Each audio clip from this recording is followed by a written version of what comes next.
Welcome to the Fit for Halter podcast. We're here to bring practical content and community to the amateur halter exhibitor. I'm your host, Amy Zabel, and I interview people from across the halter horse industry. We'll learn new techniques, hear about the hottest products, and get to know one another. If you grow in your knowledge and we gain more exhibitors in the ring, this has been a success. It's a laid-back environment. Prepare to be inspired and maybe take some notes. Welcome to the Fit for Halter podcast. I'm your host, Amy Zabel, and in this episode, we continue to join Erin Brown in her nonprofit journey with the Philadelphia Urban Riding Academy. Erin is an amateur halter exhibitor, and in her day job, she gets to utilize horses to make a difference in the lives of youth in the inner city of Philadelphia. So Erin is the executive director of the Philadelphia Urban Riding Academy. She's an amateur halter exhibitor, stallion owner, and world changer. And I'm excited to introduce to you another guest that's with us. Janae Pugliani has been involved with horses most of her life, started in the AQHA in 1997, and then in 2021, she purchased her first halter horse, who we will hear more about in this episode. So Erin, the last time we met, we talked about your personal horse journey, your love for halter horses, and your program. A lot has changed since we last spent time together, and I look forward to hearing how all of this came about. Yes, ma'am. A whole lot has changed. Well, I'm excited to share what's happening with everybody, and thank you, Janae, for joining us. Thank you for having me. It's exciting to be here. Happy to have you. All right, so ladies, I'm going to start with you, Erin. If you would tell us just a little bit about your halter horse journey, and then maybe share about your recent trip to the Appaloosa World Show. Okay. So my halter horse journey started with an Appaloosa colt that one of my board members purchased in 2019 from Sheldeck Ranch. And it was always a dream of mine to take a horse from the beginning or have a world champion, make that horse a world champion under every discipline. And I picked this colt out. I got to name him. So he was registered as Commander of a Dream. And I figured the first stop was Halter because I couldn't ride him. He's a weanling. So another board member, Missy Clark, she is the owner of North Run, Hunter Jumper Farm in Vermont and Wellington, Florida. She made it possible for me to go to the World Show. So it was like a fairy tale story the first time, but a culture shock not a culture shock, but these horses, these weanlings and yearlings were double his size. Like I didn't know anything about fitting a halter horse and sweating necks. He was just pretty. So here we go. He was groomed really well. And I was kind of hooked since then. In Dream, he died in 2022. It was 2020. Yeah, 2022 was really short. He had PSSM, knew nothing about that. The only metabolic disease that I knew at the time was HYPP. So my vet explained it to me like he's like 1 in a million that, dies from this disease. So then I started researching and, trying to figure out everything I could about PSSM, HYPP, and all the rest of them, XYZ. So, then came Tank, and who is an Appaloosa stallion that was just at the World Show. And he kind of filled that void for me, the baby void, because he was a yearling turning a 2-year-old. And then one of my same board member, Missy Clark, bought the Born Legacy colt for me. He was just turning a 2-year-old as well. So, I figured in order to get the kids in the show pen, I had to establish myself and be visible so it would be easier for them. And so to give them the confidence to want to do it if they see me doing it. So that's that with the halter horses. That's how it started. Awesome. Thank you. What about you, Janae? Well, like you had said in the introduction, I was one of those horse crazy kids. Didn't have a horsey family though, so I kind of had to, be involved where I could, leasing horses for 4-H and that whole deal. I, like you'd said, I had gotten involved in the quarter horses like in 1997, but before that, I actually started out, I think the first horse that I had gotten when I kind of got back into it was in 95, and that was actually in Appaloosa. So I started out showing her in Appaloosa. But then I got into quarter horses in 1997, and I did breeding and showing, primarily performance, I did a little showmanship, but mostly hunter under saddle, Western pleasure, Western riding trail, that kind of a thing. And then in 2021, I was showing my show mare at the Redbud show.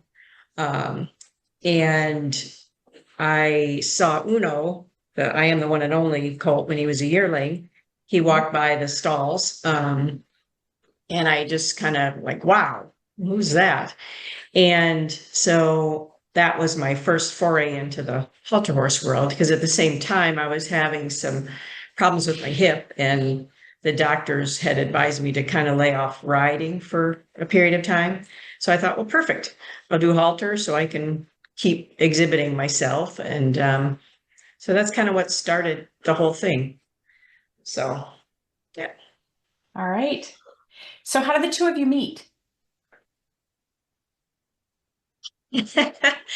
I don't know. Do you want to start out, Erin, and then I'll fill in, or how do you want to do that question? Yes, it's so funny. The same board member that bought the Born Legacy call, before she was a board member, she reached out to me via social media the same way Janae did.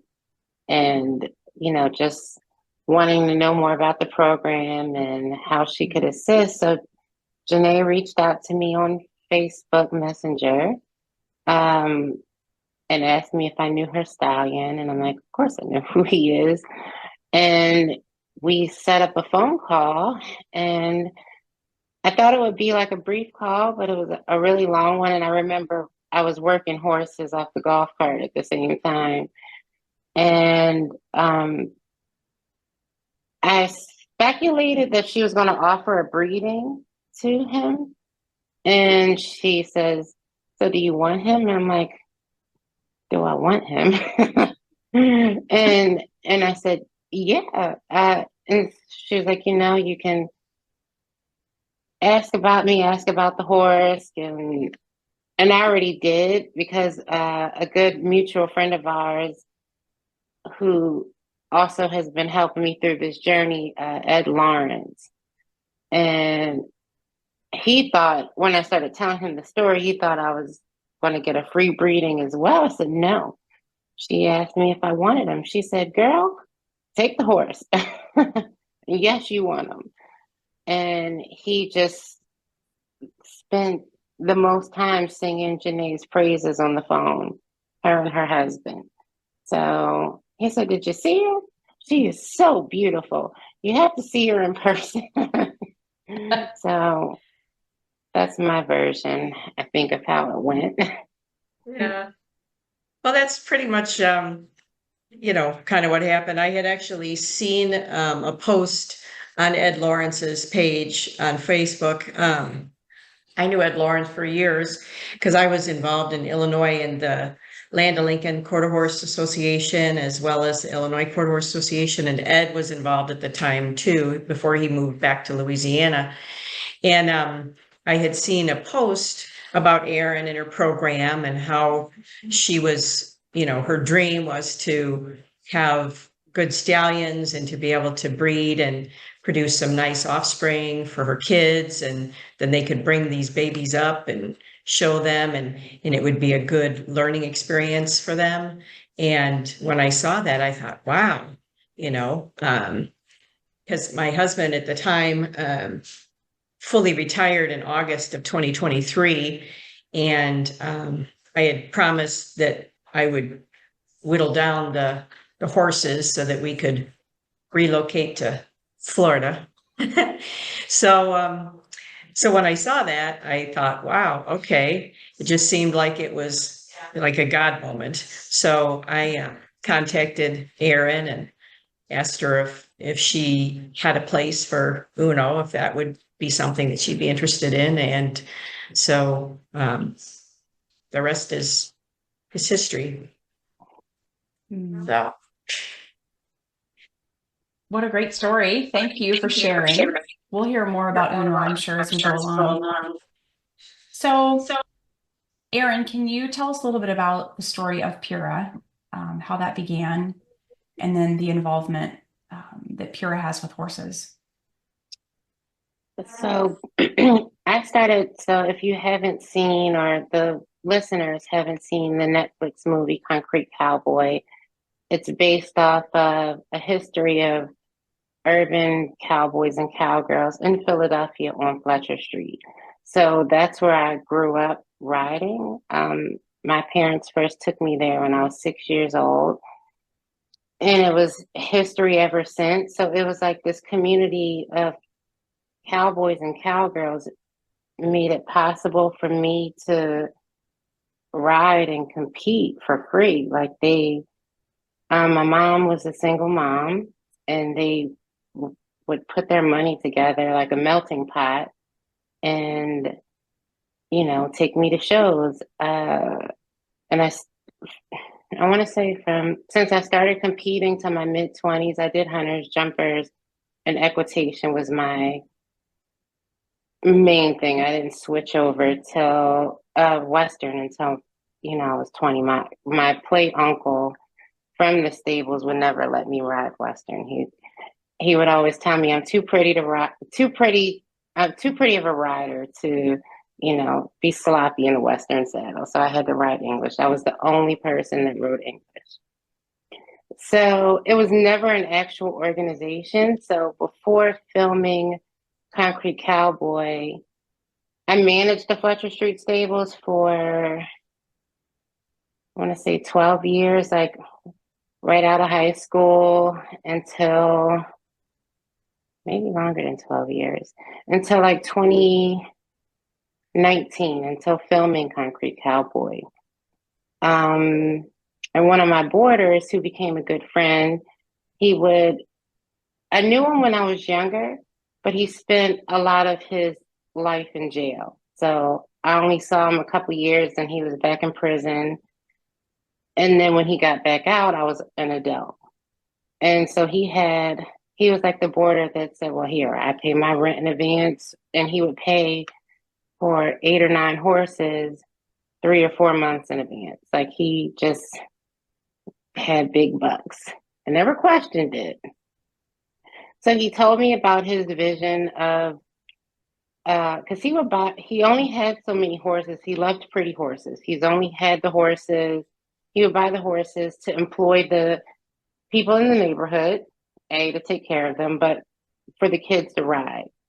So almost every kid that came through Fletcher Street had a horse to ride. And then a lot of them did bush racing. So a lot of them were quarter horses on the bush track. So he told me his vision. Well, first he told me about the movie, and I thought he was a big poke your chest out kind of guy. So I'm just like, okay, here we go. So he told me about the movie, then he told me about Idris Elba, and I'm like, okay. I didn't really believe him until the filmmakers came to Philadelphia, and he introduced me to them, and he told me his vision of PURA, that because a lot of the stables in Philadelphia, it was maybe 50 or 60 of them that weren't official stables. They were like old warehouses that they were turned into barns.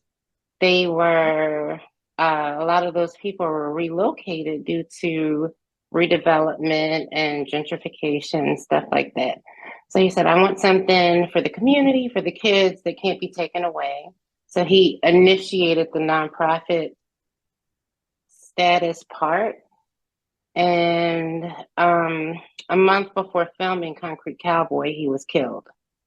So it was a home invasion and, you know, living the street life, which I never knew that he was like, even though I'm from that area, I never knew like the specifics that go on in that kind of world, because Fletcher Street always sheltered me from it. And a lot of us kids that grew up with me, or my peers that grew up with me, they sheltered us from it. So come to find out, he was an entire kingpin. And I didn't know. But he would, you know, I knew he was a way to make extra money, because he would say, Erin, going up and get me 300 bales of hay. So I would be running up and down the road, but I would be making money, like honest money.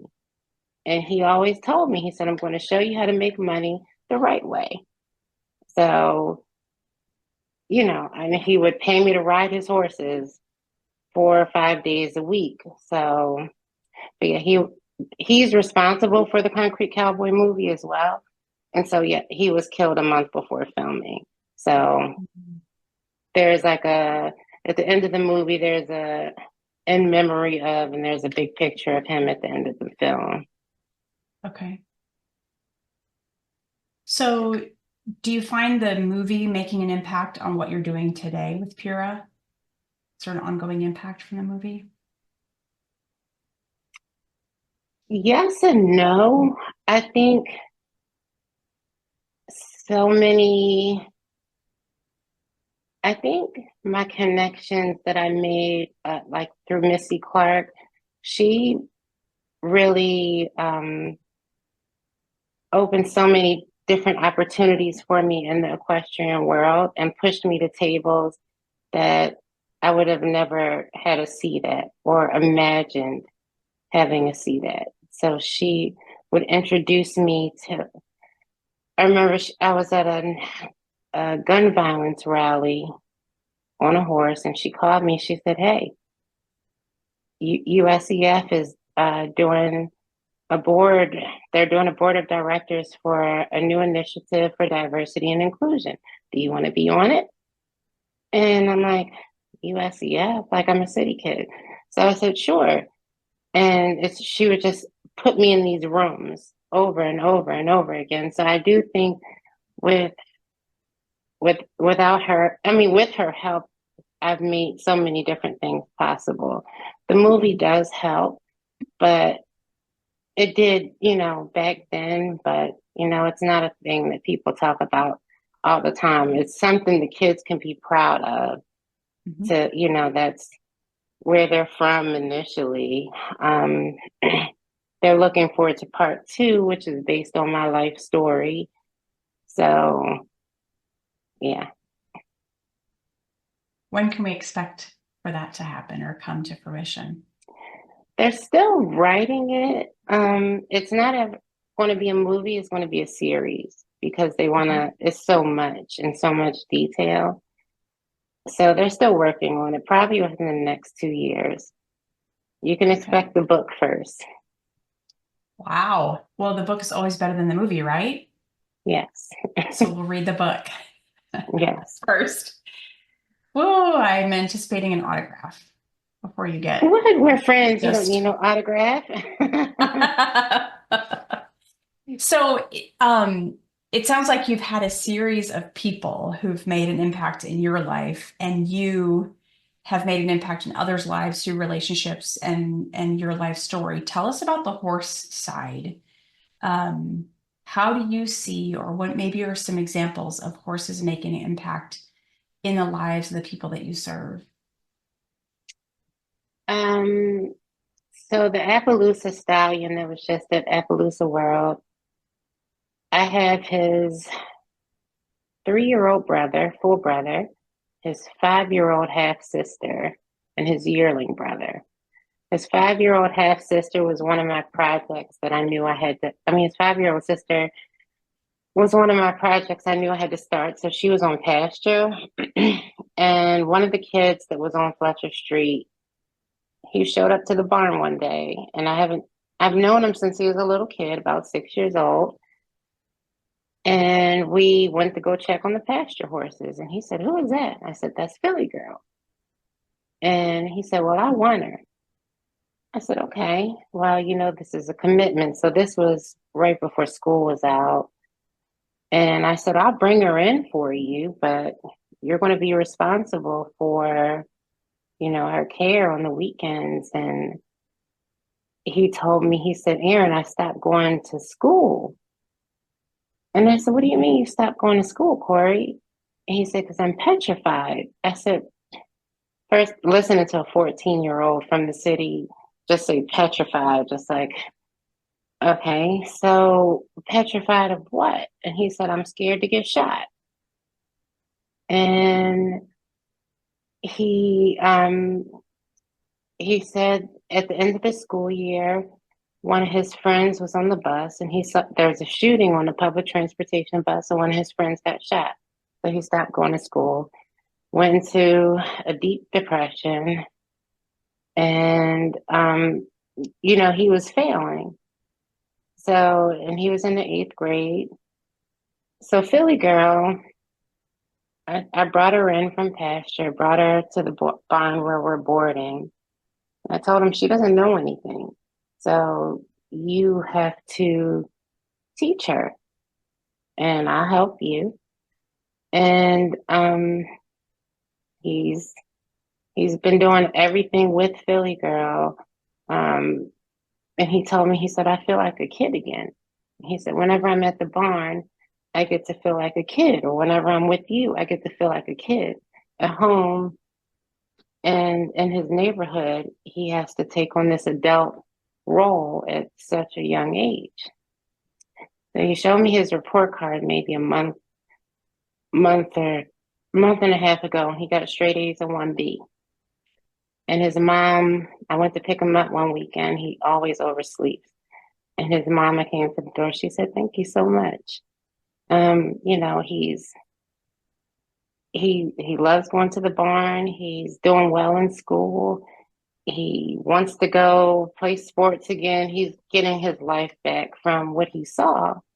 And I remember one thing Janae said to me is when we had our first initial conversation about Uno, she said she believes in paying it forward. And I said, "I can't wait until I'm in a position one day to be able to pay it forward for somebody else and give someone else a horse." So I told Corey, I said, "You know what? You graduate from high school, Philly girl is yours. Take her wherever you want to go. But you have to graduate from high school." So he's been working extra hard. He goes to a vocational trade school. So he's learning masonry, I want to say, whatever, Okay. bricks and cement. Mhm. So, but he's one of the kids, and he's also a reminder every day of why I keep going. Because, a lot of the kids that were my age when I was growing up, within the past 5 or 6 years, they're all dead to gun violence or drugs. And I often not question, but wonder if it weren't for horses and me going to the barn every day after school, would that have been me? But I had a responsibility to go take care of a horse. And if I wasn't passing, I just couldn't ride. So with PURA, we do the same thing. If you're not passing, you still have to come to the barn on the weekends. You have to clean your stall, exercise your horse, but you can't ride till you're passing. So we'll get you tutoring, whatever you need. So Sounds like you offer a lot of not only opportunity, but support to the young people that come and connect with you. So you mentioned some of the challenges that your young people encounter.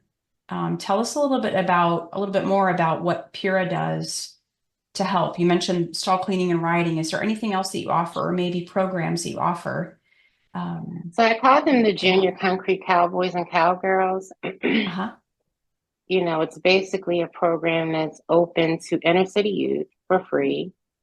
I mean, we can't really take more than 10 kids because it's just me, really, until we move into our new barn. And during the summer, they're there every day.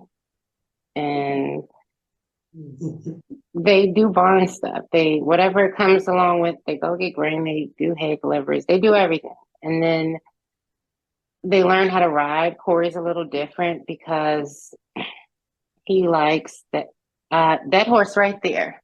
He was a halter horse, but a lot of people, especially Corey, is fascinated because he's voice command. So his horsemanship, he can free lunge, he can go bright. You know, he's awesome. So Corey is more intrigued with the horsemanship side. And he's been doing that with Philly Girl. And I let him do a lot of it. He'll watch me and then he'll walk off and repeat it with her. But he's got it. Like, not everyone understands horsemanship and the psychological part of it, but he's got what it takes. So they do different activities. We do have a program for not therapeutic riding, but Buttercup. She is our Shetland something. She's little, but before COVID, we were taking her to the hospitals and she would just chill in a room with terminally ill patients, cancer patients, or if people were getting dialysis, she would just chill in the room with them. And before they knew it, their treatment was over. And, she'd get on the elevator and walk room to room. And she'll go to there's a school for cerebral palsy. She'll go to nursing homes, stuff like that. We do have where veterans come groom horses or groom a horse.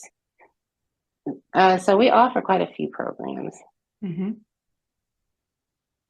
So if a listener is curious about the scope of your program, how do you measure the impact on people or the local community? It's kind of hard to say because we're not in New Jersey. I mean, we're not in Philadelphia right now, so we're boarding in New Jersey. So we do have a handful of kids that are committed to coming. There are a lot more that want to come, but the transportation is hard. I can only fit 5 in my truck. So I'm sure there'd be a larger impact when we move back to Philadelphia, but any of the events like schools with special needs and nursing homes, we trailer to Philly. Uh-huh. Okay. Which is maybe 15 minutes away, 20 minutes. So do you have any idea how many people have been served through your programs or through your nonprofit? Kids? Sure. It's a consistent bunch. I want to say overall over the years, maybe 15. It's a newer nonprofit. So not when I was working for another nonprofit, I want to say 2006 to 2014, the Work to Ride program. So there's a lot of kids from there as well. It's a similar program, but it's based around polo. Okay. So you mentioned 5 fit in your truck. And then a max of 10 kids in the program. So I do have on the weekends, someone else does bring another bunch of kids. They all live in the same neighborhood. Okay. So. Wow. And then you'll have the ability to serve that many once you're back in Philly with your new place. Is that right? Yeah, probably more. And then okay. General riding lessons to the public. There is a young lady that's with us, she does teach on Thursdays and Sundays. Okay. So tell us about you've shared about Philly Girl as well as Buttercup. Tell us about a few more of the horses of PURA and how they've, in their own unique way, contributed to change lives. All of the kids had their favorite horse. Mm-hmm. And Uno is Corey's favorite. I grew up handling stallions, so you know, I believe they should too. I explain it to them. Yes, they're stallions. Keep that in the back of your mind at all times, but don't treat them any different. Don't act any different, because the moment you start doing that, they'll realize something is different with them. Maybe, like, I don't separate them. They're all four of them are together. They get along. They have a bromance, actually, and they're really respectful. And Corey does not want anyone touching Uno. He tells the younger kids, and I wouldn't let the younger ones really handle Uno. He's a little more playful than the other ones, but Corey, that is Philly Girl and Uno, are, he wants to ride them. He wants to rope off of them. He wants to, he has big visions. So the big dreams. I think there's a horse that came from Warren English. His name is Nick. He's a black quarter horse gelding. A young lady rides him, and she is absolutely in love and crazy over Nick. Little man, there's another young kid who has a real tough home life. Little man is the yearling colt, and he's not a really confident kid. Little man is not really a confident colt. He's a baby, but he's still kind of, jumpy. and they get along together. And I think the kid that deals with little man, it's sad. He can't read. He doesn't have clothes. So, we didn't know. And a couple of Corey would talk to him about hygiene. And we didn't know that he didn't have a towel and washcloth. And it's hard it wasn't like this growing up for me, or maybe I just didn't know, and people hid it that well. So, we try to, we don't make him feel different. You just, whatever you don't have, we got it for you. And, he is a greedy little thing. So for a little while, when he first started coming to the barn, I didn't know he was stealing from Wawa. And I'm not like, I had to ask him, like, why are you stealing? Like, everybody is coming here to get your lunch. What are you stealing? And he told me he doesn't eat at home. So I told him, you never have to steal. If you want something, ask for it. You'll get it. So they like the little cup noodles. So the tack room at the barn is stocked with cup noodles and all their snacks. And, we make sure during the week, a friend of mine and myself, we make sure that he's, eating. He told me last week he wants to go to the library because he wants to work on his reading. So I think the horses are giving him this inspiration. Mm-hmm. A really good kid. He just was dealt a bad hand. Doesn't mean he has to keep that bad hand. So it's changeable. Yeah. And I'm very overprotective over them. Like, they're my kids or my little brothers. So there's so much more to you and PURA than just the horses. or the barn. There is a lot happening there for those kids. You've mentioned your stallions a couple of times. We know a little bit about Uno. Can you just go through your stallion lineup? Tell us who you have, their registered name, maybe their barn name, and then who will you stand in 2025? So we have FG Dawn's Legacy, that is Duke, and he is by FG Born Legacy. I swear they have the same leg marking, similar face marking. It's pretty creepy, but he'll be standing in 2025. Of course, I'm the one and only, that's Uno. He will be standing in 2025. Strike a Claim is a 2020 Appaloosa Stallion. His barn name is Tank, and he will be standing in 2025. And then Concrete Star Arising, and his barn name is Bucky, and he's the full brother to Tank, and he'll be standing in 2025. Okay. How do you see the breeding program specifically helping? I don't know what I'm doing. I'm learning as I go. I ask so And many so will your questions. kids. That's awesome. That's awesome. Your humility demonstrates so much to the people who are around you. They'll learn right along with you.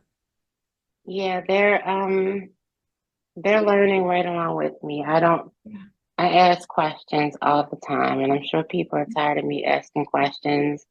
And if I don't ask people, I ask Google. Like, I'm sure Google gets tired of seeing me coming because I'm Googling something quite a few times a day. And, I want them to be, growing up, we had okay horses, but not to this caliber. So we were limited to what we could do. And I want them and whoever's in the program to have that opportunity to go to the top at a young age and with top horses that they bred, that they named, that they worked with. So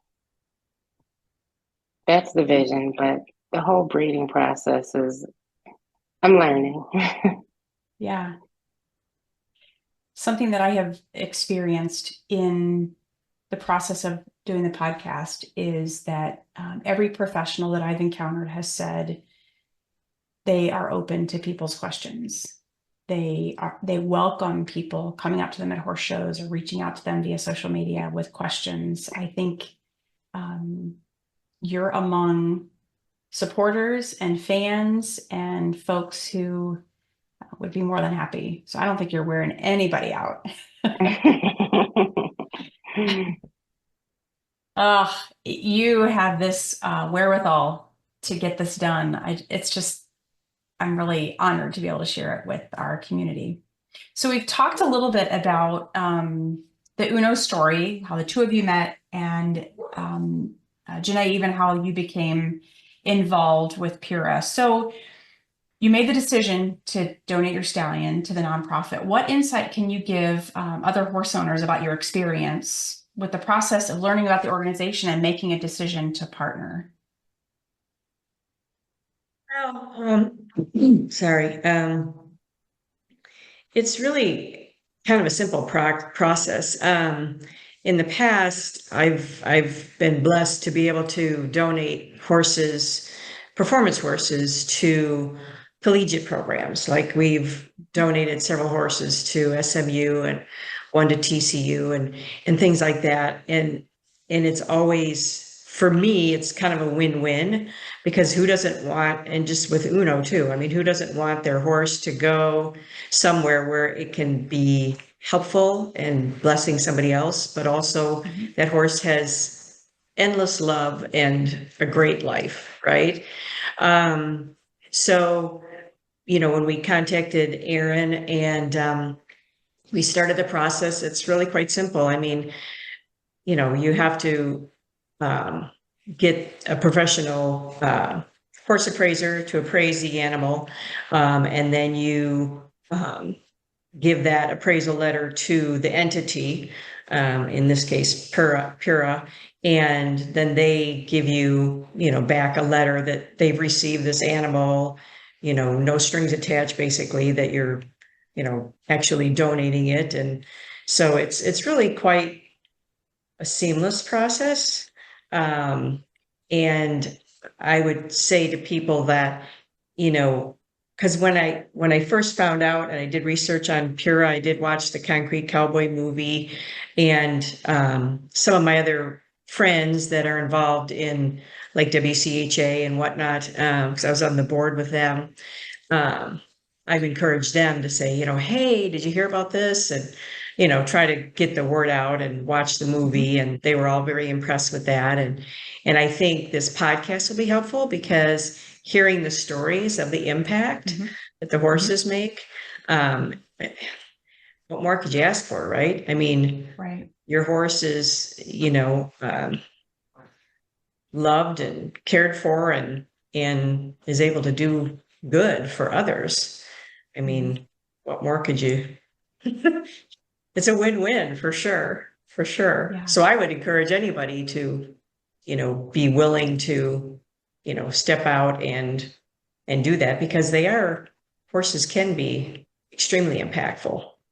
One of the things that I didn't mention early on, but in hearing her talk about the different programs and whatnot. So when we lived in Illinois, Naperville, you said you were from there. So we lived there from 2011 to 2018 before we moved to Texas. And I was a certified EGALA, which is Equine Growth and Learning Association. And they utilize horses for equine assisted psychotherapy. And it's very much the same thing, only in Erin's case, she doesn't call it EGALA, but that's pretty much what it is. They, it's dealing with the horses, and just like Churchill said, right? The outside of a horse is good for the inside of a man. So those kinds of programs are very near and dear to my heart. So my husband and I ran a program for veterans with PTSD and traumatic brain injury and whatnot.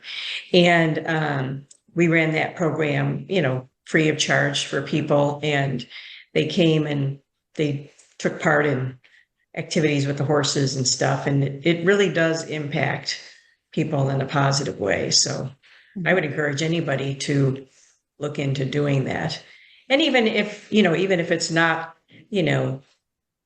donating a horse, or if they don't have they don't have the ability to donate a horse. I know that they've got a building program coming up and whatnot, but to be able to, donate feed or, grooming supplies. I know there's a lot of people out there in the horse industry that are involved in, supplements and feed and grooming supplies and whatnot. I mean, any of that can be so impactful. Thank you. That's helpful to give the scope of that. Erin, tell us a little bit about how the local community in your area is involved in PURA. I want to say it's really, if it's not the people that's on PURA's team or the kids, it's mainly like a council member who's allocated a good amount of city funding for this new barn. Okay. So. Okay. Tell us how the Halter community can support you or get involved. Janae mentioned a couple of ways. Are there any other ways that we can get involved and help? We're always open to donations. We are a nonprofit. Unfortunately, we can't take any horses right now, because you have to feed them. But when we move, we'll have more space to be able to take more horses. We still have $600,000 to raise the barn should be finished in March, prayerfully. So financial donations could be sent straight to our website, or our mailing address is up there. Feed, well, not, I wouldn't say feed per se, unless it's the specific feed that they're eating. But all donations are pretty much welcome. I mean, we're only 5 years in, and we still have a goal to make to get to this new facility, to finish it up rather. Okay. So tell us more about that goal. So I'm not good with the architectural stuff. So it's basically a 27 stall barn with a wash stall, a 12 by 24 tack room, and it's got a classroom area. There will be one riding ring and one big pasture area, but it's located right inside the park. But if you cross the street, you're in a residential neighborhood.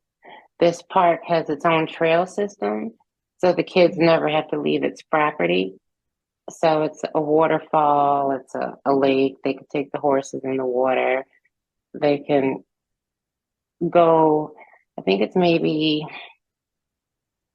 a 5-mile trail, but it's like a loop around the property, so they can't go too far.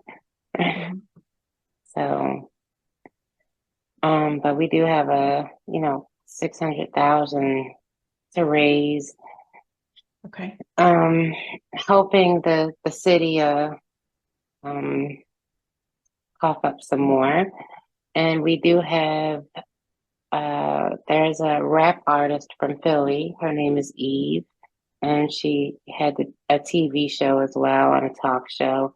She is coming to Philadelphia on November 19th to meet with the kids and help raise some more money, and which is kind of cool because they're younger. They don't really know who she is, but that's really my generation. And I do know for the ribbon cutting, Idris Elba, Method Man, the whole cast of the movie, they agreed to come back for that.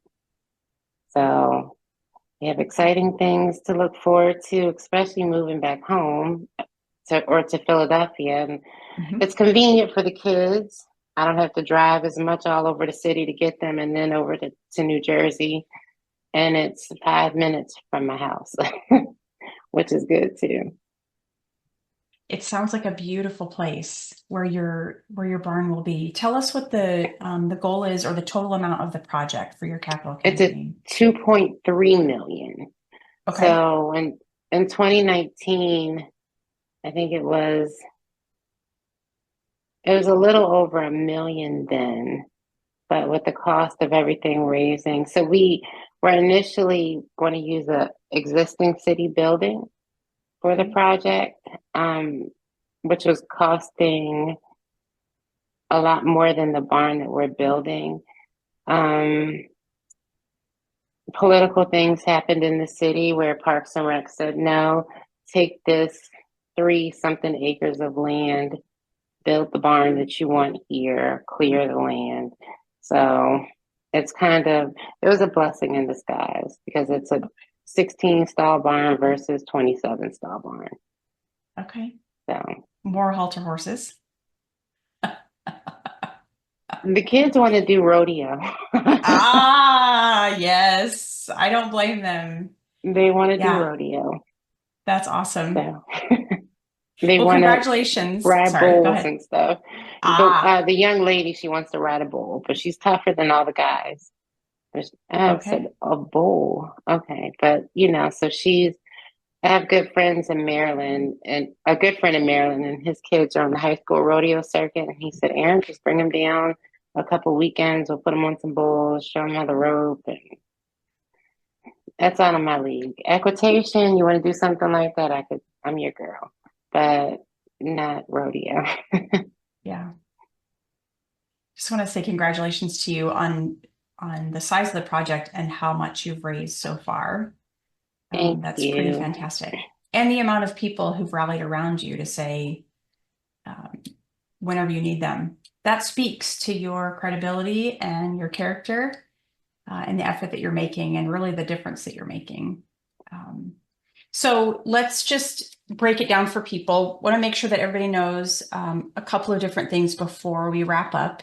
Episode 11 on the Fit for Halter podcast, you and I had a conversation giving really some foundational details about PURA and how it got started, probably even more than we shared tonight. So episode 11, and then tell us your website. Our website is thepura.org. So Okay. THEPURA.org. Okay. And social media, Facebook and Instagram, it's Philadelphia Urban Riding Academy. Okay. All right. Well, thank you for your time. Thank you, Janae, not only for your time in sharing your experience, but also your generosity to the program. It sounds like Uno has a great life. Like you mentioned, he's already making a difference, has his kids picked out, and enjoys his brothers at the barn. So thank you to both of you for your time and for the investment in our community and the local community in Philadelphia. Thank you for having me again. Absolutely. Yeah, My thanks pleasure. for including me and being able to, hear a little bit more about, the story and whatnot, and how Uno is, I see the posts and stuff, and Uno has really seemed to blossom there. He's kind of been able to be a horse, which is nice for for a halter horse stallion to be able to come out of his shell, and like Erin says, he's got a bromance with his little stallion brothers, and That's right. I can Corey, just imagine. he just seems to be like taken with Corey, so that just it just does my heart good to see that. Yeah. I think it does us all good to see your videos, Erin. You do a fantastic job on social media, because to see those boys and how they're the boys in your program, but also the boys, aka the stallions, and how they're thriving under your care. So thanks again. We appreciate Thank you. you. Absolutely. Take care.